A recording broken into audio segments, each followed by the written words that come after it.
Hello students, welcome back to your very own YouTube channel concepts made easy. तो कल हमने start किया था एक नया सब्जेक्ट इकोनॉमिक्स, जिसमें हम देख चुके थे कि आप इकोनॉमी से क्या समझते हैं, हम इकोनॉमिक्स क्यों पढ़ते हैं। साथ ही साथ हमने देखा था आपका पॉजिटिव और नॉर्मेटिव इकोनॉमिक्स क्या होता है, और हमने देखा था आपका स्कोप ऑफ इकोनॉमिक्स या कह सकते हैं हम ब्रांचेस ऑफ इकोनॉमिक्स, जो था आपका माइक्रो इकोनॉमिक्स और मैक्रो इकोनॉमिक्स। उसी को आज कंटिन्यू करते हुए आज देखेंगे हम central problems of an economy. तो चलिए स्टार्ट करते हैं। So production, distribution and disposition of goods and services are the basic economic activities of life. हमारा 3 बेसिक इकोनॉमिक एक्टिविटीज होता है, जो है हमारा production, distribution and disposition of goods and services. और इन तीनों कोर्स ऑफ एक्टिविटीज में हर एक सोसाइटी को एक सबसे मेजर प्रॉब्लम को फेस करना पड़ता है, जो है आपका स्कैसिटी ऑफ रिसोर्सेज। और इसी स्कैसिटी ऑफ रिसोर्सेज के कारण हमको रिसोर्स का प्रॉपर एलोकेशन करना पड़ता है। तो उस रिसोर्स का प्रॉपर एलोकेशन करते हैं तो हमारे पास निकल के आता है आपका 3 central problems of an economy, जो है आपका what to produce, how to produce and for whom to produce.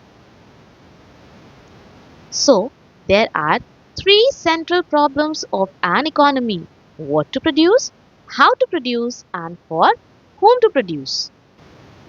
यानी कि हम कह सकते हैं कि an economy has to allocate its resources का allocation करना होता है and choose from the different potential bundles of the goods। क्या चूज करना है हमको कि what to produce, जो है आपका पहला central problem, then again and then select from different techniques of production, यानी कौन सा टेक्निक यूज करके हमको गुड्स का प्रोडक्शन करना है। That gives rise to the second problem, जो है आपका हाउ टू प्रोड्यूस। उसके बाद and decide in the end that who will consume the goods, कि गुड्स को कौन कंज्यूम करेगा, and that is your third central problem, for whom to produce. चलिए एक एक करके हम लोग तीनों सेंट्रल प्रॉब्लम्स को पढ़ते हैं। So, सबसे पहला सेंट्रल प्रॉब्लम है आपका what to produce. Now, this problem involves selection of goods and services to be produced and the quantity of each selected commodity. यानी क्या प्रोड्यूस करना है एंड कितने क्वांटिटी में प्रोड्यूस करना है, that is the main problem. Now, every economy, जैसा कि सभी को पता है कि every economy has limited resources। सभी इकोनॉमी में सभी के पास लिमिटेड रिसोर्सेज है and thus we can not produce all the goods. हम लोग हर एक गुड्स को प्रोड्यूस नहीं कर सकते हैं। मोर ऑफ वन गुड और services usually means less of other.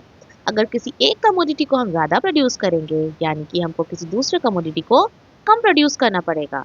से for example, more sugar is possible only by reducing the production of other goods. अगर हम शुगर का प्रोडक्शन ज़्यादा कर रहे हैं तो यानी कि हमको बाकी सारे गुड्स का प्रोडक्शन थोड़ा कम करना पड़ेगा, तभी मेरा वहाँ पे बैलेंस मेंटेन चलेगा। Now production of more of war goods is possible only by reducing the production of civil goods.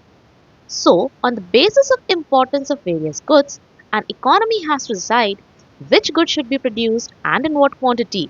यानी कि on the basis of importance के बेसिस पे हमको देखना है कि हमको कौन सा गुड्स पहले प्रोड्यूस करना है और कितने क्वांटिटी में प्रोड्यूस करना है। And there is a problem of allocation of resources among different goods. And even further, the problem of what to produce has 2 aspects. What to produce का भी 2 एस्पेक्ट है। सबसे पहला, what possible commodity to produce and how much to produce. ठीक है, इसका 2 aspect है। पहला है आपका कि क्या प्रोड्यूस करना है और दूसरा कितना प्रोड्यूस करना है। ठीक है, यानी an economy has to decide which consumer good and which of the capital goods are to be produced. यानी कि अगर हम 2 गुड का बात कर रहे हैं तो हमको देखना होगा कि हम कौन से गुड को कितना क्वांटिटी में प्रोड्यूस कर रहे हैं, और किसी एक का प्रोडक्शन अगर हम इंक्रीज करते हैं तो ऑटोमेटिकली हमको किसी दूसरे गुड का प्रोडक्शन को डिक्रीज करना होगा। साथ ही साथ दूसरा एस्पेक्ट है आपका that after deciding the good to be produce, कौन सा गुड प्रोड्यूस करना है वो डिसाइड करने के बाद now the economy has to decide the quantity of each commodity. यानी कौन सा गुड प्रोड्यूस करना है वो तो हम देख लिए, कौन सा गुड प्रोड्यूस कर रहे हैं तो उसको कितने क्वांटिटी में प्रोड्यूस करना है वो भी हमको डिसाइड करना है। ठीक है, now as this problem has two aspect, what to produce का दो एस्पेक्ट है, क्या क्या, what possible commodity to produce और हाउ मच टू प्रोड्यूस। तो इसको हम कहते हैं what to produce and in what quantity. यानी पहला सेंट्रल प्रॉब्लम जो है आपका व्हाट टू प्रोड्यूस, उसको हम what to produce and in what quantity भी कह सकते हैं। नाउ इस पर्टिकुलर सेंट्रल प्रॉब्लम के पीछे गाइडिंग प्रिंसिपल क्या है? To allocate the resources in such a manner which gives maximum aggregate satisfaction. Now हमको गुड्स का ऐसे प्रोडक्शन करना है, ऐसे रिसोर्सेज का एलोकेशन करना है कि मेरे गुड्स को कंज्यूम करके मैक्सिमम लोग सेटिस्फाइड हो सके। ठीक है, तो ये है आपका सबसे पहला प्रॉब्लम, व्हाट टू प्रोड्यूस। दूसरा सेंट्रल प्रॉब्लम है आपका how to produce. How to produce, सीधा सीधी बात कर रहे हैं हम किसका? टेक्निक का। Now this problem refers to the selection of technique to be used for production of goods and services. Now goods can be produced by using different techniques. दो तरह का टेक्निक है हमारे पास। ठीक है, दो तरह का टेक्निक है, क्या क्या? Labour intensive technique and capital intensive technique. जैसा कि नाम ही सजेस्ट कर रहा है आपको, लेबर इंटेंसिव और capital intensive. Labour intensive technique वैसे टेक्निक्स होते हैं जहां more of labour and less of capital is employed. ठीक है, और कैपिटल इंटेंसिव टेक्निक वैसे टेक्निक्स होते हैं जहां more of capital and less of labour utilised. यानी कि कैपिटल इंटेंसिव टेक्निक्स में मॉडर्न मेथड्स यूज होता है आपका। ठीक है, और लेबर इंटेंसिव टेक्निक जो है आपका वो ट्रेडिशनल मेथड हो गया जहां पे लेबर ज्यादा एम्प्लॉयड है और कैपिटल कम। Now since capital intensive technique में आपका लेबर ज्यादा एम्प्लॉयड है और कैपिटल कम एम्प्लॉयड है, तो यहाँ पे जो कॉस्ट ऑफ प्रोडक्शन होता है वो हाई होता है। साथ ही साथ हमारा आउटपुट जो है वो लेस होता है और time taken for production is more.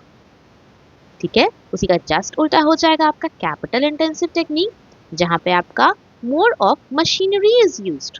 ठीक है, तो यहाँ पे कॉस्ट ऑफ प्रोडक्शन क्या होगा? कम होगा। क्यों? क्योंकि मेरा आउटपुट ज्यादा होगा, साथ ही साथ गुड्स को प्रोड्यूस करने में मेरा टाइम कम लगेगा। ठीक है, नाउ इस पर्टिकुलर प्रॉब्लम के पीछे गाइडिंग प्रिंसिपल क्या है? To combine the factors of production in such a manner so that maximum output is produced at a minimum cost using least possible scarce resources। यानी factors of production को इस तरीके से combine करके use करना कि मेरे को मैक्सिमम आउटपुट मिल सके एट मिनिमम कॉस्ट। ठीक है, दूसरा प्रॉब्लम था आपका हाउ टू प्रोड्यूस, जिसमें हम बात कर रहे हैं आपका टेक्निक्स ऑफ प्रोडक्शन का। चलिए आगे देखते हैं। तीसरा प्रॉब्लम है आपका for whom to produce. Now this problem relates to the distribution of produced goods and services among the individuals within the economy. That is selection of the category who will ultimately consume the goods, whether they are going to be rich, poor, कौन सा category of people मेरे goods को consume करेगा, उसके हिसाब से we will decide that we are going to produce what. Now, since the resources are scarce in every economy, no society can satisfy all the wants of its people. Thus, a problem of choice arises. Now, goods are produced for those people who have the paying capacity. यानी कि ये जो मेरा problem है for whom to produce, ये depend करता है upon the level of income. यानी अगर आपका इनकम ज्यादा है तो आपका पेइंग कैपेसिटी ज्यादा होगा। ठीक है, पेइंग कैपेसिटी ज्यादा होगा यानी कि आप ज्यादा गुड्स को खरीद सकते हैं। ठीक है ना, तो this problem is concerned with the distribution of income among the factors of production. और फैक्टर्स ऑफ प्रोडक्शन क्या क्या है आपका? Land, labour, capital and enterprises who contribute in the production process. ठीक है, फॉर whom टू प्रोड्यूस यानी कि category of people किसके लिए हमको गुड्स को प्रोड्यूस करना है, whether they are rich, whether they are poor, उसी के हिसाब से हमारा गुड्स का प्रोडक्शन होता है। और इस पर्टिकुलर सेंट्रल प्रॉब्लम के पीछे गाइडिंग प्रिंसिपल क्या है? to ensure that urgent wants of each productive factor are fulfilled to the maximum possible extent. ठीक है, तो ये था आपका 3 central problems of an economy. अगर एक ग्लांस में देखें तो 3 आपका प्रॉब्लम है, क्या क्या? What to produce, how to produce, for whom to produce. जिसमें व्हाट टू प्रोड्यूस क्या है? It involves the selection of goods and services and the quantity to be produce, यानी क्या प्रोड्यूस करना है और कितने क्वांटिटी में प्रोड्यूस करना है, ये आता है आपका व्हाट टू प्रोड्यूस में। हाउ टू प्रोड्यूस, यानी इसमें हम बात कर रहे हैं किसका? टेक्निक्स ऑफ प्रोडक्शन का। और क्या क्या टेक्निक है हमारा? लेबर इंटेंसिव टेक्निक और capital intensive technique. Labour intensive technique में हम क्या करते हैं? मोर of labour and less of capital is employed. और इसका जस्ट उल्टा होता है कैपिटल इंटेंसिव टेक्निक, जहां more of capital and less of labour is employed. ठीक है, और लास्ट है आपका for whom to produce, which involves the distribution of produced goods and services among the individuals within the economy। यानी इसमें हम देखते हैं कि which category of people will ultimately consume our goods। ठीक है, तो ये था आपका 3 central problems of an economy. I hope आपको इसमें कोई डाउट नहीं है। चलिए, कोई डाउट नहीं है तो कल फिर मिलते हैं एक नए टॉपिक के साथ। तब तक के लिए कीप स्टडिंग। Thank you.